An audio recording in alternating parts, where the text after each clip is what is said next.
গোল হয়নি সেটা তো আফসোস আছে। আপনার রিপোর্টটাও দেখছিলাম। রিপোর্টটাও ভালো হয়েছে এবং সেখানে যে প্রশংসা করছিলেন, আসলে তারপরে আর বলার কিছু থাকে না। আফসোস খানিকটা আছে যে গোলটা হলে হয়তো হতো এবং ম্যাচ শেষে কিন্তু ঋতুপর্ণাও সেটা বলছিল, যদি গোল হতো তার ক্যারিয়ারের হয়তো সেরা গোলই এটা হয়ে যেত।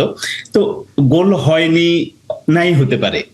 কিন্তু যে আত্মবিশ্বাসটা পেয়েছে, যে পারফরম্যান্সটা মেয়েরা দেখিয়েছে এশিয়ান কাপের মতো মানে বড় একটা মঞ্চে, এটাই তো অনেক কিছু। আমার কাছে মনে হচ্ছে যে বাংলাদেশ পরের দুটো ম্যাচ কেমন করবে না করবে সেই পরের ইকুয়েশন হয়তো পরেই তোলা থাক, কিন্তু যেটা দেখিয়ে দিয়েছে এখন পর্যন্ত অসাধারণ।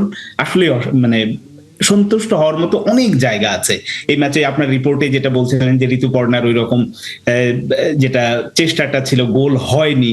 ওভারঅল টোটাল দলটা খেলেছে, লিপি আক্তারের মতো গোল ডেবু হয়েছে এরকম ম্যাচে, সেখানে তিনি অসাধারণ খেলেছেন। সবকিছু মিলে টিম হিসেবে যে খেলা যায়, এবং আপনি যদি দেখেন ম্যাচের শুরু থেকে শেষ পর্যন্ত বাংলাদেশের মেয়েরা একই রিদমে খেলেছে।